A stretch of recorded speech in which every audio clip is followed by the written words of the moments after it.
राम राम टाबरो। और किसान का हाल चाल। आठवीं बोर्ड वाले ध्यान से सुनो, आपके गुरुजी आ चुके हैं।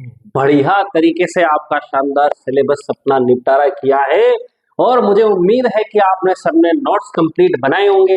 उनसे बाहर वैसे कुछ भी नहीं है, लेकिन जैसा कि आपको मैंने पहले दिन वादा किया था कि बोर्ड एग्जाम से पहले आपको कुछ ऐसे प्रश्न बताए जाएंगे जो कि हूबहू बोर्ड परीक्षा में आपके छपेंगे। और आज मैं उसी वादे के तहत आपके सामने हूं दोस्तों। मेरा एक प्रयास है कि बोर्ड के पैटर्न के अनुसार जो जो महत्वपूर्ण प्रश्न हैं उन पर आज अपनी चर्चा की जाएगी। तो अपनी पेन कॉपी और अपनी बुक वो साथ में रखें दोस्तों। बुक में आप टिक करते जाएं, कुछ चीजें आपके आपके जो जहां नोट्स लिखे हैं वही आप रख लीजिए। वहां आप टिक कर सकते हैं या अलग से उनको लिख सकते हैं, ठीक है। तो ध्यान रखना, बहुत ही शानदार मैं तरीके से आपको बताने जा रहा हूं कि बोर्ड परीक्षा में कैसे कैसे प्रश्न बनते हैं दोस्तों। जैसा कि पार्ट नंबर 1 अपना बुक आप खोल लीजिए। देखो, अपना पूरा प्रयास करेंगे कि पूरा पेपर यहीं से बैठे, ठीक है। लेकिन भगवान है नहीं, ठीक है, फिर भी माँ सरस्वती की कृपा रही तो आज जबान पे बैठेगी और पेपर शानदार तरीके से आपका बैठेगा, ठीक है। और जब पेपर हो जाए तो आप मुझे वापस बताना कि गुरुजी आपकी क्लास के नोट्स लिखा है उसमें से कितने, और आज जो बिल्कुल छांट कर आपको जो प्रश्न दिखाए जा रहे हैं उनमें से कितना % पेपर आपका मिला है। और इस वीडियो को अधिक से अधिक लोगों तक शेयर करें दोस्तों। आपके चाचा मामा बुआ जो जितने भी आपके भाई बहन हैं उनके सबके भाई बहन हैं उन तक पहुंचाए, है ना। पिताजी अगर देख रहे हो, माताजी देख रहे हो तो अपने बच्चों तक बताएं और भाई बंधुओं को सब तक पहुंचाएं ताकि सबका भला हो दोस्तों, है ना। और बहुत ही कम प्रश्न बताऊंगा जिससे आप उनको तैयार कर लेना दोस्तों, आपके शानदार नंबर आएंगे, ठीक है। बाकी तो आपको ल्यूना पकड़ाया गया है नोट्स के रूप में, उससे तो अगर लाइन बाहर आ जाए तो अपनी ये जो मूछ है वो आधी कटा देंगे। आगे बात समझ में, चलिए आ जाओ। तो यहाँ देखिए, तो पहला आपका पाठ है फसल उत्पादन एवं प्रबंधन। देखो, इसमें जो सबसे बढ़िया प्रश्न पहला जो बनता है ना दोस्तों, देखो सबसे पहले बोर्ड के हिसाब से यहाँ अंक बार दिया गया है दोस्तों, आपके इसके 6 नंबर दिए गए, ठीक है। एक इसमें शॉर्ट आंसर टाइप जो 4 नंबर का प्रश्न आएगा और आपका एक वेरी शॉर्ट टाइप के 1-2 नंबर के प्रश्न आएंगे दोस्तों। इसमें सबसे इंपॉर्टेंट जो प्रश्न बनता है दोस्तों वो है खरीफ और रबी की फसल का। खरीफ और रबी की फसल का कई बार अपने ऑप्शन टाइप के भी अंदर आ जाता है या लिखने के अंदर भी आ जाता है। तो आपको ये फसलों के कोई इसमें कोई डिटेल में नहीं पूछेंगे कि भाई खरीफ और रबी की फसल कब उगाई जाती है कब नहीं। आपको सिर्फ एग्जाम्पल्स याद करके जाने। खरीफ में इतना ही याद रखना, आपको जैसे ट्रिक बताई थी। फिर भी आपके अभी जो गर्मी में आपने जो फसल बोके आपने पहले काटी थी वो कौन सी थी? खरीफ की। और अभी वर्तमान जो कि सर्दी का समय चल रहा है ये रबी की फसल है दोस्तों, ठीक है। रे से बे आ रहा लास्ट में, ऐसे बोर्ड परीक्षा के आसपास काटी जा रही फसल रबी की फसल है आपकी, ठीक है। अभी जो भी आपने गेहूं वगैरह सरसों जो भी उगाया है आपने आपके घर में जो भी चना गेहूं। तो अब इसके बाद में आपका जो इंपोर्टेंट प्रश्न बनेगा दोस्तों, कृषि औजारों से कई बार प्रश्न पूछ लिया जाता है कि मिट्टी तैयार करने के अंदर कौन से फसल औजार का उपयोग किया जाता है। तो आप कृषि औजार जो है आपका हल है, कुदाली है और कल्टीवेटर, इनका नाम कोई डिटेल नहीं, लेकिन आपको मैं स्ट्रॉन्गली रिकमेंड करता हूं दोस्तों कि कम से कम भी आपके है ना इस पेपर में 17 से 18 डायरेक्ट इनडायरेक्ट डायग्राम्स यानी चित्रों के क्वेश्चन पूछे जाएंगे दोस्त। तो सबसे पहला आप चित्र याद कर लेना हल का। हल के चित्र में आपको ऐसा नहीं करना है किसान हल चला रहा, नहीं, हल बनाना है, उसमें हल साफ्ट वगैरह दिखानी, उसमें फाल दिखानी, वो समझना चाह रहा है कि आपको हल की समझ है या नहीं। तो पहला इसमें डायग्राम इस प्रकार का हो गया दोस्तों। इसके बाद में मेरा सबसे फेवरेट प्रश्न, अगर मैं एग्जामिनर अगर मैं वो पेपर बनाने वाला होता दोस्तों, हर पेपर में ये प्रश्न देता, खाद और उर्वरक में अंतर लिखिए दोस्तों। 100% पूछे जाने वाला प्रश्न है, ध्यान रख लेना। या फिर खाद के लाभ, ये मेरा सेकंड है, लेकिन पहला जो मेरा फेवरेट प्रश्न होगा और मेरे हिसाब से छपना चाहिए, खाद उर्वरक में अंतर दोस्तों। इस बार छपेगा छपेगा छपेगा, याद कर लेना, ये बिल्कुल ध्यान से समझ लेना, खाद उर्वरक में अंतर। और अब इसके बाद में जो प्रश्न दोस्तों इसके साथ में जो छपने वाला प्रश्न है, केवल आपको नाम याद करने, इसके अलावा डिटेल याद करने की जरूरत नहीं है कि इसमें सिंचाई की आधुनिक विधियां, जो आपका ड्रिप तंत्र और छिड़काव तंत्र है आप जानते हो, लिख रखा, केवल आपको नाम याद कर लेने कि सिंचाई की आधुनिक विधियों के आप नाम लिखिए। इसके अलावा अगर मान लो कहीं पूछ लिया जाए तो निराई विराई या खरपतवार पूजा 2,4-D क्या है ना, वो ऑप्शन टाइप के अंदर इस प्रकार के छोटे प्रश्न आपसे पूछे जा सकते हैं, बाकी तो इसमें इतना खास नहीं है, दो तीन प्रश्न है। और सबसे अगर दो प्रश्नों की मेरे से अगर दिल से पूछा जाए तो खाद उर्वरक में अंतर और खरीफ और रबी की फसल के बारे में यहाँ से वो पूछे जाते हैं। और आपकी सिंचाई की आधुनिक विधियां आपको याद होनी चाहिए। और छोटी मोटी परिभाषाएं निराई रही है, ये आपको क्या पूछी जाएगी, सत्य सत्य वगैरह में पूछ ली जाती है, इसको मतलब इसको निराई कहते हैं क्या, सिंचाई कहते हैं क्या, कुछ इस प्रकार से आपसे पूछ लिया जाता है। वैसे वन लाइन चीजें वैसे याद रह जाएगी आपको।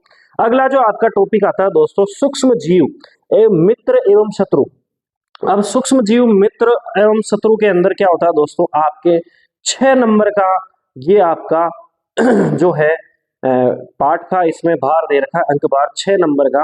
इस 6 नंबर के अंक भार में दोस्तों क्या होता है, आप ये जरूर ध्यान रखें इस 6 नंबर में कि यहाँ से बड़े प्रश्न आने की उम्मीद दोस्तों कम रहती है। फिर भी आपसे अगर बड़ा प्रश्न पूछा जाएगा तो केवल एक ही पूछा जाता है कि भाई आपके सूक्ष्म जीव मित्र और शत्रु है ना, या पूछ लिया जाता है केवल मित्र है। मित्र का मतलब आपको लाभ और शत्रु का मतलब आपको हानि। लेकिन अगर यहाँ से अगर कोई क्वेश्चन पूछा जाएगा दोस्तों तो ज्यादातर उसमें छोटे प्रश्नों की तादाद ज्यादा रहेगी। जैसे दूध को दही में बदलने का काम कौन करेगा। इसके अलावा जो ये इस तरीके के प्रश्न है दोस्तों, जैसे किण्वन की परिभाषा हो गई, किण्वन की खोज जैसे लुई पास्चर ने की। और इसके अलावा एंटीबायोटिक 3 एंटीबायोटिक का नाम दे रखा, आपको एंटीबायोटिक के नाम याद होने चाहिए। वैक्सीन, पहली वैक्सीन बनाई एडवर्ड जेनर ने, तो ये आपको याद होनी चाहिए। इसके अलावा इस पाठ में से सबसे इंपॉर्टेंट जो प्रश्न पूछा जाएगा, ये तो पूछा ही जाएगा, मान के चले मादा एनाफिलीज, यानी आपको पूछा जाएगा मलेरिया रोग का रोग वाहक कौन है ना, रोग कारक तो प्रोटोजोआ जो कि जिसका नाम प्लाज्मोडियम है, वो नहीं पूछा जाता दोस्तों, नहीं याद करो तो भी कोई दिक्कत नहीं। लेकिन मादा एनाफिलीज मच्छर है ना, लुगाया खून चूसे, बिल्कुल वही प्रश्न आपको याद होना चाहिए। इसके अलावा खाद्य परिरक्षण में सीधा प्रश्न नहीं पूछा जाएगा, इसमें केवल आपको याद करना पाश्चुरीकरण के बारे में, छाप लेना दोस्तों। इस बार बोर्ड एग्जाम में पाश्चुरीकरण के बारे में प्रश्न छपेगा ही छपेगा। आ गई बात समझ में। वही किसी जैसे दूध आते ना आपके डेयरी के अंदर, तो डेयरी की जो थैली आती है 70 डिग्री सेंटीग्रेड पे उनको क्या किया जाता है, 15 से 20 सेकंड के लिए गर्म किया जाता है, फिर एकदम से ठंडा कर दिया जाता है, जिससे वो क्या होता है अधिक दिनों तक उसमें सूक्ष्म जीव नहीं आते और वो सड़ते नहीं। नाइट्रोजन चक्र याद कर लो तो अच्छी बात है, वरना नहीं पूछा जाता है। चलो फिर भी अगर मान लो एक बार देख के चला जाओ तो कोई दिक्कत नहीं। अगला दोस्तों अगला जो पाठ है आपका कोयला और पेट्रोलियम, ये भी 6 नंबर का पाठ है दोस्तों। 6 नंबर के पाठ में ध्यान देना आप, इसमें से क्या होता है देखो, अक्षय ऊर्जा संसाधन और समाप्त होने वाले ऊर्जा संसाधन आप एक बार ध्यान रखेंगे। इसके अलावा एक लाइन आप इसकी बड़ी इंपॉर्टेंट है जो आप पढ़ के जाएंगे दोस्त, वो क्या होगी, कोयला एक जीवाश्म ईंधन है। कोयला और पेट्रोल जो होता है वो जीवाश्म ईंधन है। तो मैं जो कहना चाह रहा हूं यानी वो सत्य में पूछा जा सकता है, निम्न में से कौन से जीवाश्म ईंधन का उदाहरण है या नहीं है, ऑप्शन टाइप में ही पूछा जा सकता है। इसके अलावा आपको पूछा जा सकता है कौन कौन से जीवाश्म ईंधन, आप नाम लिखिए, जैसे कोयला वगैरह आप याद करेंगे। इसके अलावा आपके अंदर कोयले की कहानी वानी तो कोई पूछी जाने वाली नहीं, लेकिन कोयले के साथ में जो कुछ उपयोगी पदार्थ निकलते हैं जैसे कि कोक, यहाँ से भी एक छोटा प्रश्न बन जाता है कि कोयले का सबसे शुद्धतम है ना कार्बन का, यहाँ पर क्या होता है कि सबसे शुद्धतम रूप, कार्बन का सबसे शुद्धतम रूप जो कि कोक है, उसके बारे में थोड़ा सा आप जानकारी रखेंगे। बाकी नाम याद कर लेना, कोक है, कोलतार है, कोयला गैस। कई बार इस प्रकार से प्रश्न पूछा जाता है ऑप्शन टाइप में कि कोयले के साथ में कौन सी नाइट्रोजन गैस निकलती, सत्य तो नाइट्रोजन नहीं निकलती वहां पर आपकी, ठीक है, तो कार्बन से संबंधित निकलेगा, ठीक है। अब इसके बाद में CNG का पूरा नाम आप यहाँ से याद करेंगे, और जो आपके जो ईंधन है वो ईंधन के बारे में भी याद ये रखेंगे, ईंधन क्या चीज है। इसके अगला पार्ट आ जाइए आप।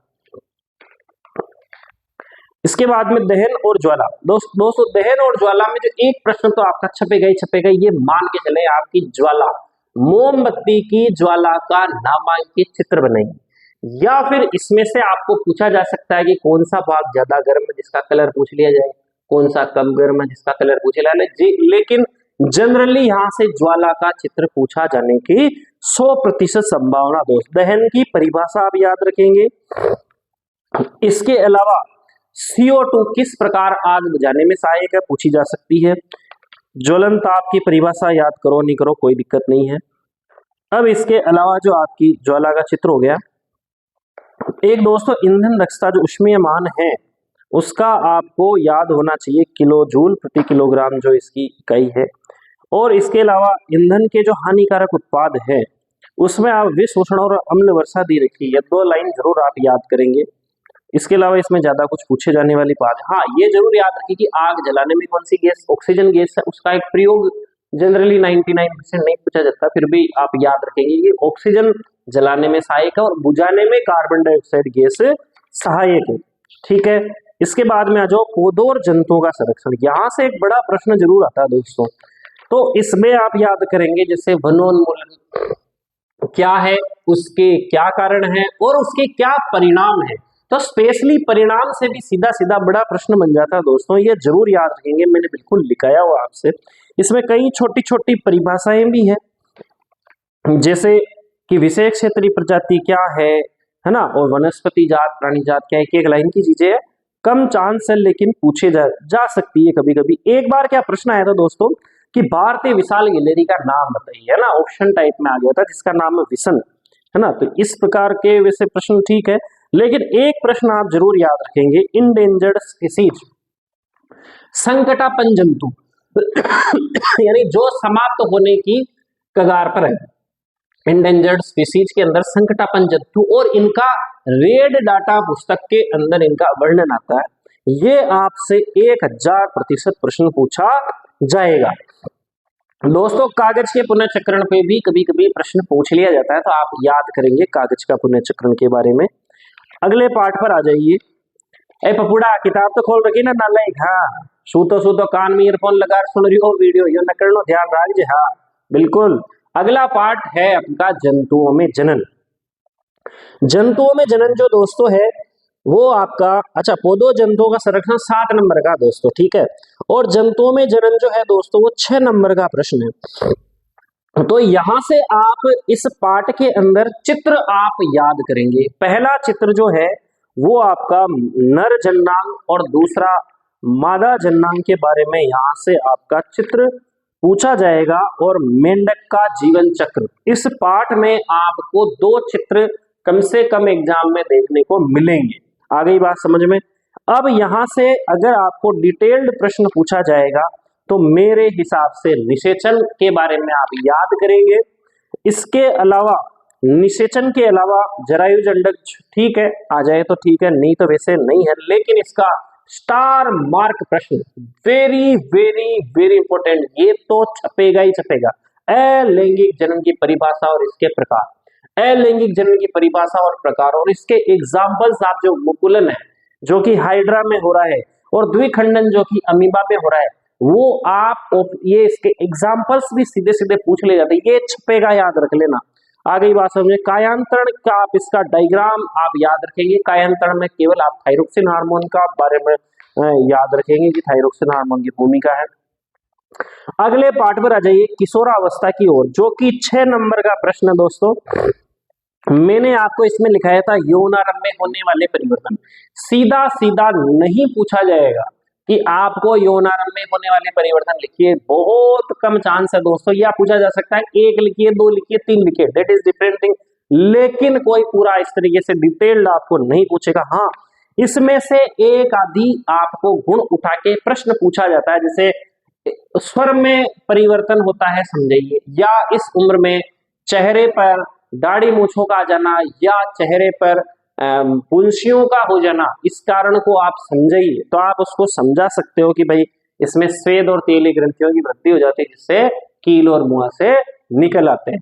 और आपको इसमें स्टार प्रश्न जो मेरी तरफ से दोस्तों कि आपका यहां से एक चित्र पूछा जाएगा, इसमें आपके मानव ग्रंथियों का डायग्राम दे रखा है। उस मानव ग्रंथियों के डायग्राम यानी कौन सी ग्रंथि कहां स्थित है, वो चित्र आपसे डायरेक्ट पूछा जाएगा। 2 नंबर का प्रश्न, छाप के रख लेना इसको।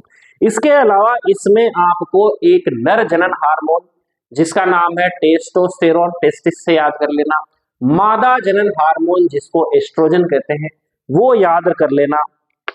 और इसमें एक स्टार छपने वाला 2 नंबर का और प्रश्न है दोस्तों, संतति का लिंग निर्धारण। संतति का लिंग निर्धारण, अगर मेरे से इस पाठ में से प्रश्न बनाया जाएगा तो मैं जरूर इस प्रश्न को उठाता कि संतति का लिंग निर्धारण किस प्रकार से किया जाएगा। तो हार्मोन आप थोड़े बहुत याद कर लेंगे, वैसे इस समय और ज्यादा प्रश्न नहीं बनेंगे। एक दो जैसे हार्मोन जो थे ना, थायराइड से थायरोक्सिन हार्मोन है ना, एड्रेनल से एड्रेनलिन हार्मोन है, अग्नाशय से इंसुलिन हार्मोन है। छोटे प्रश्नों में ये पूछा जा सकता है। अगला आपका टॉपिक है बल एवं दाब।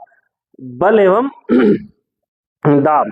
बल एवं दाब दोस्तों ये भी 6 नंबर का प्रश्न है। बल और दाब के अंदर देखो आपके यहाँ पर एक आधा अप्लाइड प्रश्न जरूर पूछा जाएगा। अप्लाइड प्रश्न का मतलब है कि जो मैंने सीधा नोट्स लिखाया हो सकता है कि उससे पूछा, हाँ इर्द गिर्द वहां से प्रश्न पूछा जाएगा, उसमें थोड़ा आपको दिमाग का उपयोग करना पड़ेगा। जैसे बल की परिभाषा जनरली नहीं पूछी जाती, फिर भी आपको याद है कि धक्का देना और खींचना बल कहलाता है। इसका क्या होता है, न्यूटन होता है ना। मात्रक इसका क्या है, न्यूटन है। बल द्वारा क्या क्या किया जा सकता है आप सब जानते हो, विराम अवस्था में लाया जा सकता है, गतिशील अवस्था में लाया जा सकता है, दिशा मोड़ी जा सकती है ना, चाल में परिवर्तन किया जा सकता है। लेकिन इसका स्टार प्रश्न, इस पाठ का जो स्टार प्रश्न है दोस्तों, आपको केवल नाम याद रखना होगा, संपर्क बल और असंपर्क बल के उदाहरण। अगर इस पाठ में अगर पूरे कोई प्रश्न आपको रटना हो तो ये रट लेना, नाम रट लेना इसका कि संपर्क। और जो मैं कहता जा रहा हूं दोस्तों कि ये स्टार प्रश्न है, उसको तो बिल्कुल आप 100-150 स्टार बना लेना उसको, यानी ये तो छपेंगे ही छपेंगे। जो बेचारा कैसा लग रहा हो ना कि भाई मुझे तो पूरी विज्ञान याद नहीं हो रही सर, तो वो जो मैं बार बार बोल रहा हूँ ना कि ये तो स्टार है, या ऐसा मैं शब्दावली उपयोग लेगा कि मैं पेपर बनाने वाला होता, पेपर सेटर होता, तो मैं ये प्रश्न देता, तो वो तो आप बिल्कुल उस तरीके से, अगर कोई देख रहा हो मेरा वीडियो और वो कहता हो मेरे को तो पास होने वाले नंबर चाहिए, तो वो आप प्रश्न वो प्रश्न आप याद करके जा सकते हैं। अब आते हैं इसके अंदर संपर्क बल कौन कौन से होते हैं, पेशीय बल और घर्षण बल और असंपर्क बल, चुंबकीय बल, स्थिर विद्युत बल, गुरुत्वाकर्षण बल। सिर्फ नाम याद रखेंगे दोस्तों। अब आई दाब की बात। दाब के अंदर इसमें आपको एक तो क्या पूछा जाता है, दाब की परिभाषा और दाब का सूत्र रट के चले जाना दोस्तों। दाब की परिभाषा और दाब का सूत्र। एक यहां से अप्लाइड प्रश्न इस प्रकार से पूछा जा सकता है कि जैसे चाकू है, चाकू अगर मान लो चाकू से मुझे अगर सब्जी काटनी हो, चाहे मुर्गा काटना हो, कुछ भी काटना हो, अगर मैं उसमें मोटा चाकू यानी बिना धार वाला चाकू लेता हूं तो क्या होगा। तो इस प्रकार के अप्लाइड प्रश्न, यानी उसमें क्या होगा, उसका क्षेत्रफल बढ़ गया, तो क्षेत्रफल बढ़ गया तो आपको क्या बल ज्यादा लगाना पड़ेगा ना काटने के लिए, वो आसानी से कटेगा नहीं। इसके अलावा इसमें ज्यादा कुछ पूछने लायक बात नहीं है। वायुमंडलीय दाब आप नॉर्मली याद कर सकते हैं, कोई दिक्कत नहीं है। घर्षण बल, इस घर्षण बल भी कितने दोस्तों, घर्षण बल भी 6 नंबर का है। यहां से एक बड़ा प्रश्न पूछा जाएगा। एक तो मैंने आपको बताया ही है कि घर्षण मित्र भी है और शत्रु भी, यानी वो उससे लाभ भी होती है हानि भी होती है, यानी आवश्यक दोष। मैंने जब पाठ पढ़ाया था इसको कई तरीके से प्रश्न आपको बताया था कि घर्षण के लाभ और हानि आपको याद होने चाहिए दोस्तों, है ना। इससे भी एक अप्लाइड प्रश्न पूछ लिया जाता है। जैसे आपको मैंने बताया कि एक बार प्रश्न पूछा गया था कि बर्फ पे गाड़ी चलाना आसान है या नहीं, समझाइए, ठीक है ना। कैरम बोर्ड पर अगर पाउडर छिड़का जाता तो क्या होता, इस प्रकार के प्रश्न भी घर्षण से संबंधित पूछ लिए जाते। लेकिन एक प्रश्न जो कि मेरे दिल के करीब है और ये छपेगा, जगदम्बा की कृपा हुई तो ये जरूर छपेगा और छपेगा, उसका नाम है लुब्रिकेंट, स्नेहक। स्नेहक क्या है और उसके एग्जाम्पल्स आपको लिखने हैं। स्नेहक है ना, घर्षण कम करने वाले पदार्थ, तेल, ग्रीस, ग्रेफाइट, तो ये घर्षण। और एक दोस्तों क्या है, घर्षण के जो प्रकार है, मैं आपको सीधा सा कह दूं कभी उनकी परिभाषा नहीं पूछी जाएगी। स्थैतिक घर्षण, सर्पी घर्षण, लोटनी घर्षण, इनकी परिभाषा बताओ, नहीं पूछी जाएगी दोस्तों। केवल इसमें पूछा जाएगा तो ये पूछा जाएगा कि इनमें सबसे ज्यादा घर्षण बल का मान किसका है, या ज्यादा किसका या कम किसका, या फिर इन तीनों को लिख दिया जाएगा वो ऐसे ऐसे बना के भाई कौन सी ज्यादा है कौन से, तो एक सीक्वेंस आपसे पूछा जाएगा कि कौन सा सीक्वेंस सही है, ठीक है। तो सबसे ज्यादा घर्षण बल का मान स्थैतिक होता है, सबसे कम लोटनिक और बीच में सर्पी घर्षण, ठीक है। इससे ये प्रश्न बनेंगे दोस्तों। कभी ये भी पूछा जाएगा टायर के जो खांच है वो इस प्रकार से क्यों बनाई, ये अप्लाइड प्रश्नों में आते हैं ना, जिससे आप अपने शब्दों से उसका उत्तर का निर्माण कर पाए। तो सब आपको समझाया हुआ है भाई, चप्पलों के नीचे या जूतों के नीचे खांच इतनी, भाई खड्डे क्यों होते, खांचे क्यों बनाई जाती है, मतलब घर्षण बढ़ाने के लिए, जिससे चलना आसान होता है। इसका सबका उत्तर एक ही, ठीक है। अब इसके बाद में आ जाओ आप, है ना, एक बॉल बेयरिंग नाम याद रख लेना। एक बार कभी कभी इस प्रकार से प्रश्न पूछ लिया जाता है दोस्तों, इसमें अप्लाइड प्रश्न पूछने की ज्यादा संभावना रहती है कि जैसे मान लो पक्षी है, पक्षी की आकृति एरोप्लेन की तरह क्यों होती उल्टा बोल दिया ना। हाँ, एरोप्लेन की आकृति पक्षी की आकृति की तरह क्यों बनाई जाती है? क्यों? क्योंकि क्या भाई तरलों द्वारा भी घर्षण होता है, जैसे आपने कर्षण कहा था, है ना। तो वो जो कर्षण है, जो कि वायु या तरल, जो भी तरल वायु या द्रव के द्वारा लगता है, तो एरोप्लेन तो वायु में उड़ती है, तो वायु द्वारा जो घर्षण लगेगा उससे आपने कर्षण कहा है। तो कर्षण से बचने के लिए इस प्रकार की आकृति बनाई जाती है ताकि वो आगे से पतली हो, जो कि हवा का उसमें घर्षण बिल्कुल कम से कम हो और उसको उड़ना आसान हो। बस एक ही चीज है, घर सब चीजें बनाई जा रही है घर्षण को कम करने के लिए, ठीक है। घर्षण ज्यादा होगा तो बल ज्यादा लगाना पड़ेगा, पेट्रोल डीजल ज्यादा जलेगा, है ना, यानी उसके अंदर जो भी ईंधन है वो ज्यादा जलेगा। अब आ जाओ दोस्तों ध्वनि के ऊपर। ध्वनि नामक जो पार्ट है दोस्तों, वो है आपका 6 नंबर का। ध्वनि का जो पार्ट है वो है आपका 6 नंबर का पार्ट। ध्वनि में जो पहला प्रश्न पूछा जाता है दोस्तों, ये प्रश्न पूछा जाता है, कुछ वाद्य यंत्र आपको लिख देंगे सारणी बनाकर, और उसमें पूछेंगे कि भाई इसका जो ध्वनि उत्पन्न करने वाला कंपायमान भाग, ये छपेगा दोस्तों, याद रख लेना। एक तरफ दे दिया जाएगा आपके कि वाद्य यंत्र है, वीणा है, तबला है, ढोलक है, सितार है, जो भी है व्हाटएवर, और एक तरफ आपको दे दिया जाएगा कि भाई इसमें उत्पन्न करने वाला कंपायमान भाग कौन सा है। तो आप याद करेंगे इसके, जो मैंने सब कुछ लिखाया हुआ है आपको प्रॉपर नोट्स के अंदर।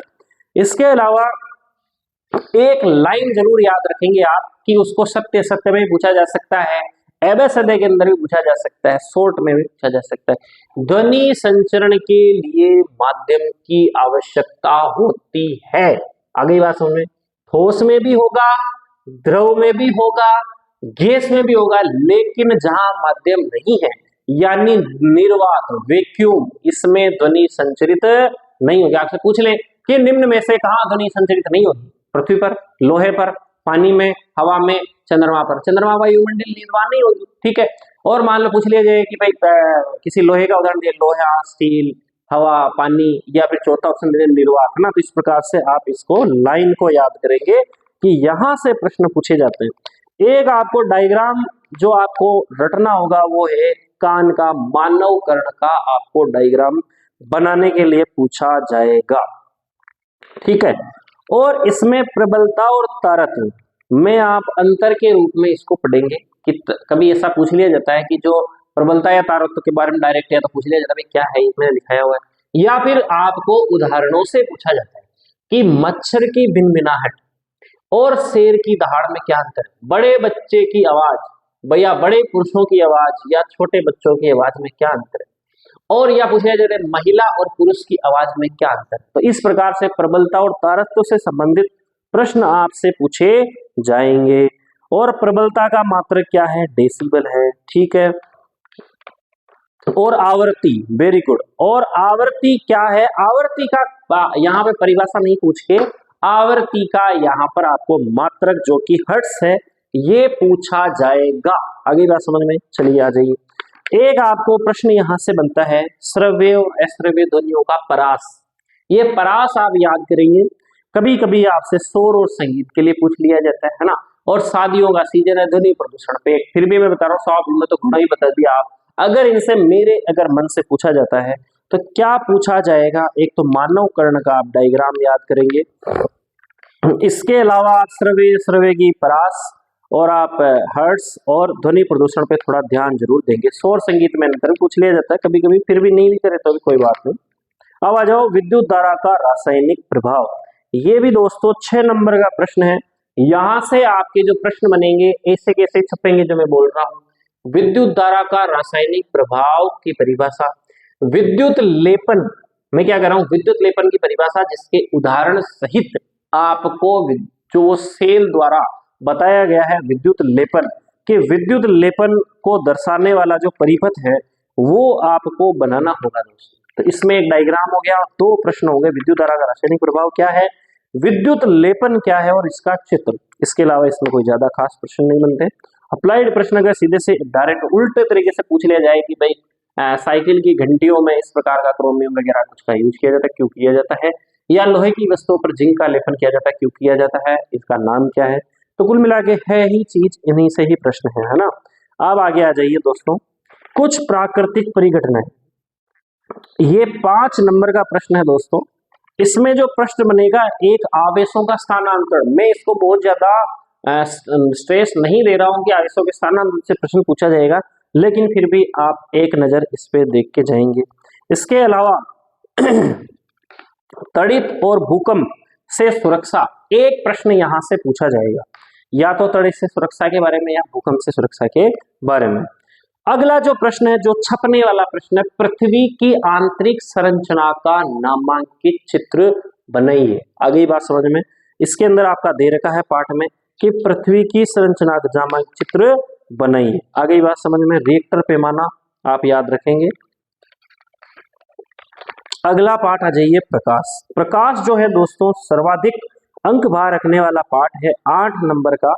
अब ये 8 नंबर का है, इसमें क्या होता है दोस्तों कि बड़े प्रश्न बनेंगे, बड़े प्रश्न भी टुकड़ों में बनेंगे, है ना। एक ही प्रश्न के अंदर पार्ट कर देंगे 1 2 3 4 इस प्रकार से। इसका पहला प्रश्न परावर्तन की परिभाषा और परावर्तन के नियम, छाप लेना, नियम आएगा आएगा आएगा, ठीक है। इसके अलावा यहाँ दोस्तों परावर्तन का जो डायग्राम है, जो मैंने बताया था कि भाई ये अपारदर्शी माध्यम में आपतित किरण है, ये परावर्तित किरण बीच में अविलंब है, इस डायग्राम को याद करेंगे। लेकिन सीधा सीधा कभी एग्जामिनर इसको नहीं पूछता है दोस्तों। इसमें क्या पूछता है देखो कि आपको नियम पूछ लेगा, इसके अलावा जो चित्र से जो प्रश्न पूछेगा दोस्तों, फिर भी याद करके जाना। अगर आपकी किस्मत अच्छी हो भाई सीधा ये पूछ ले तो केवल लिखना, फिर इसमें लिखना है पारदर्शी माध्यम में आपतित किरण है, विलंब है या परावर्तित किरण है, फिर यहाँ बीच में कोण बता देना, आपतन कोण परावर्तन कोण। लेकिन अगर आपसे पूछ लिया जाए कि मान लो अपारदर्शी माध्यम है, एक तो मैंने बताया था कि अगर कोई आपतित किरण किसी अभिलंब पर आपतित होती है तो वो परावर्तित होने के बाद किधर जाएगी, तो वो भी अभिलंब पर ही जाएगी, क्योंकि आपने नियम में पढ़ा है कि जितना आपतन कोण होता है उतना ही परावर्तित कोण होता है। तो यहाँ पे कोई कोण बन ही नहीं रहा तो इधर भी नहीं बनेगा। या फिर कभी पूछ लिया जाता है कि ये मान लो अभिलंब है और ये परावर्तित किरण है, ये किरण आई और यहां से निकल गई। अगर पूछ लिया जाए कि भाई ये तो परावर्तित किरण है और ये आपतित किरण है और ये परावर्तित किरण है, इस आपतित किरण और परावर्तित किरण पूरा का पूरा कोण के बारे में भी कई बार एग्जाम में प्रश्न आया हुआ है कि ये पूरा कोण 90 डिग्री का है। कितना है साहब? 90 डिग्री का। तो ये पूछ लेगा कि आपतन कोण कितने डिग्री का होगा। अब आपतन कोण तो कितने, यहां से लेके विलंब तक है, अब ये कितना होगा। अब इसमें आप सोच में पड़ जाएंगे साहब ये कौन सा प्रश्न आ गया। तो आपको नियम पता है, जितना आपतन कोण होगा उतना ही परावर्तन कोण होगा। दोनों मिलकर 90 डिग्री है भाई, दोनों मिलकर ही यहां से यहां तक, तो ये आधा हो जाएगा, ये भी, ये 45 का हो जाएगा, तो ये भी 45 का हो जाएगा। इस प्रकार से आपको प्रश्न पूछे जा सकते हैं।